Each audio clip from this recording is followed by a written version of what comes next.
We are back for week 4 NZFFFA Championship recap, and we're going to crack into a big win for Team Notras Coat.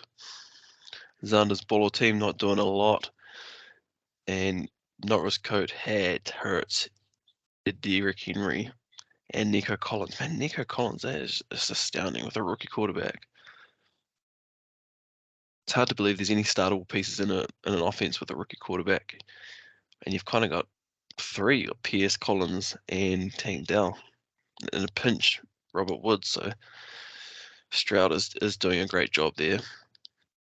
Not much in the way of defense for Notras Coat, but it doesn't matter when you're getting that output from your offense. So well done on going 3-1, Notras Coat. And the big news, Andy going 4-0 against 0-4 Simon. Oh, and Simon was trying to say something about his time zones or something, where he started someone. No, he didn't. He just trash at fantasy. Rip Simon, Andy having the big 200 score on the back of McCaffrey, and DJ Moore looking great. Last week looking great yesterday as well, and Puka. So Andy's sitting pretty there. Drake London readily supplementing his score quite nicely, and Bynum as well. And he's got Quincy Williams. So Andy is looking real strong. To only get 28 points from his Lawrence Ridley stack and score over 200 is lovely. So looking good there, Andy at 4-0. Ben Tui getting the sweaty low-scoring win over Tajma Bulls.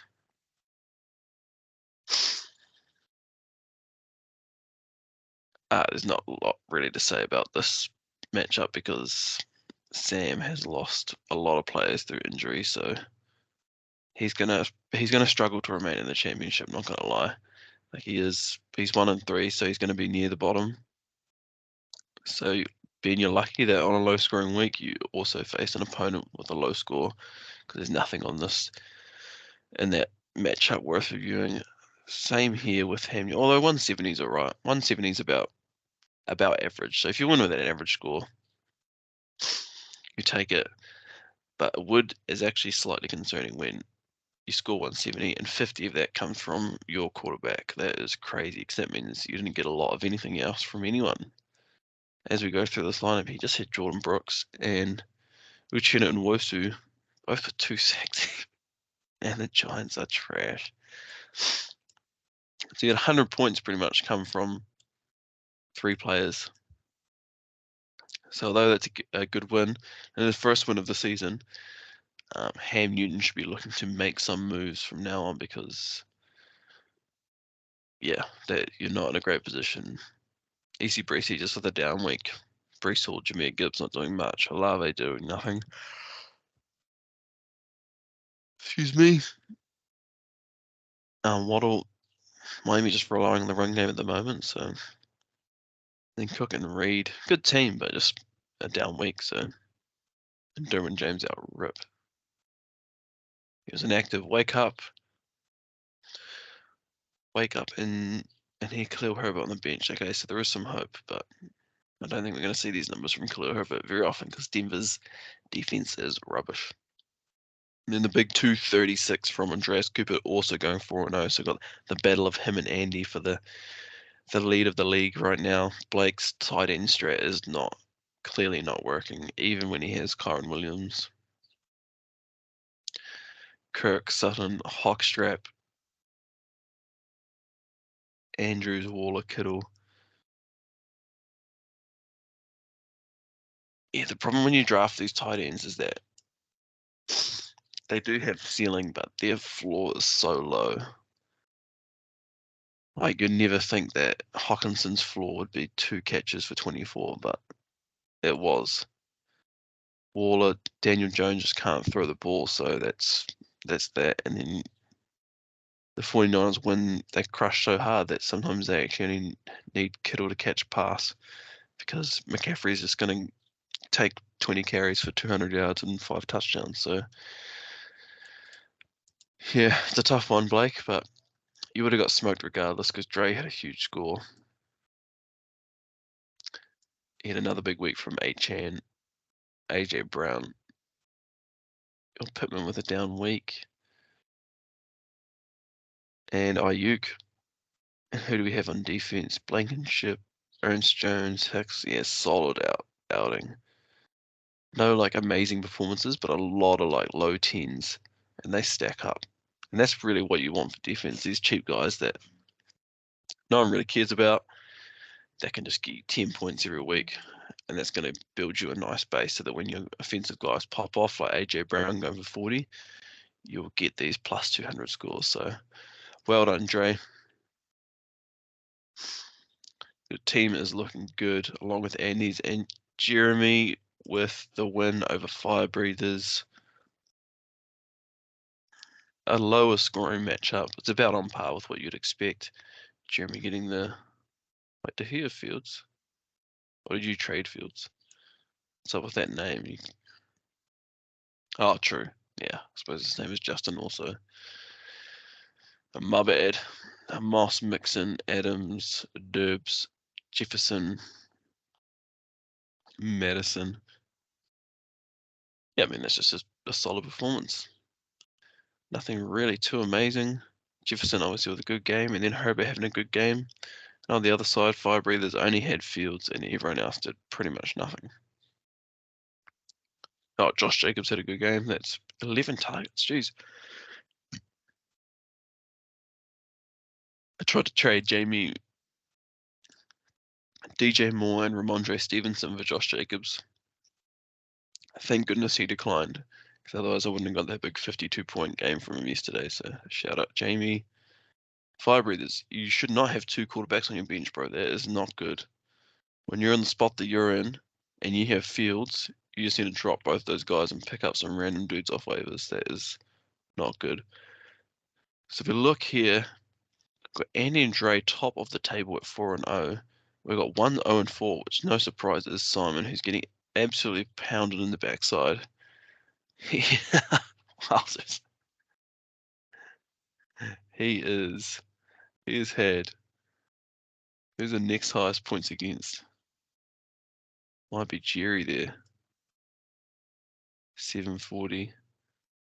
He's had 150 points scored more against him. Oh no, they're 760, 130 more points scored against him than anyone else. That is unbelievable, Simon. But just somehow always happens to you every year. So there's no sympathy there for you. You need to start making some moves now. So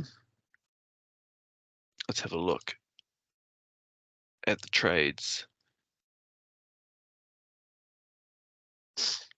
So no new trades this week. Let's have a look at waivers. Michael Wilson for 50. Goodness gracious, what? Like I suppose that's all right because like if you hit on Michael Wilson, that could be amazing. So it's definitely a lot better than the Jaleel McLaughlin. I mean, if you're desperate for a running back, sure, Jaleel McLaughlin for 29. I think he moved for 50 in the Prem, so that's a lot worse. 29 is still pretty bad. Yeah, not a lot on waivers this week. It was a pretty bad waivers week, to be honest. See, for you guys down here, we've seen 4 weeks of your players now, so it's probably time to start getting some trades, starting to look at, or looking at cutting stuff on your bench.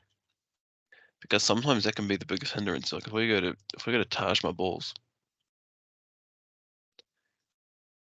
like these guys here,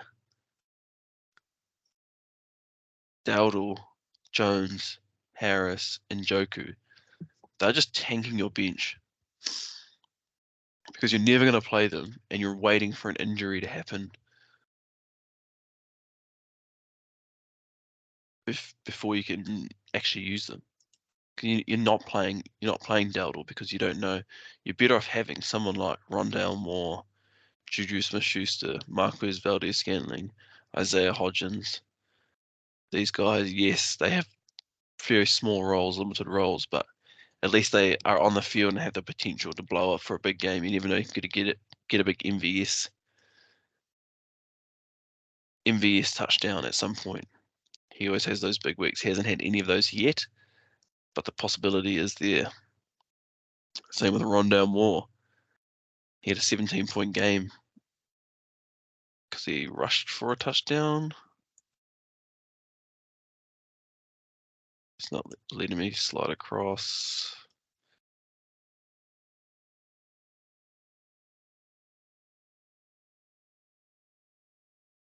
I'm pretty sure he rushed for a touchdown. But you're better off having these guys than just random people on your bench that you're never going to start. Just cut them out of the way. Like, let's have a look at another team. Let's go to Firebreeze because your team is not performing. Like Samir White, yeah, unless if you have Josh Jacobs, sure, he can. Okay, he's got Josh Jacobs, not a good example. Like Traylon Burks, you're never playing Traylon Burks. He's just actually no, it's a bad example. Bad example. Oh, he's got these two quarterbacks. You're never playing them. You got Justin Fields. You're never playing these quarterbacks. Just cut them, get rid of them.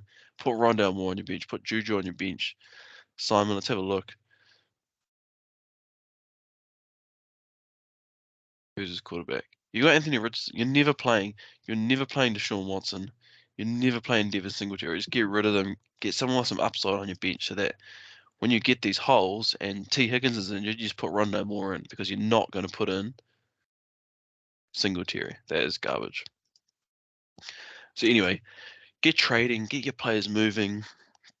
Let's see some actions. Yes, you will make mistakes. You could make your team worse, but when you're 0-4, 1-3, you don't really have any other options. So good luck to everyone, and we'll talk to you all next week. Let's check out the Alliance.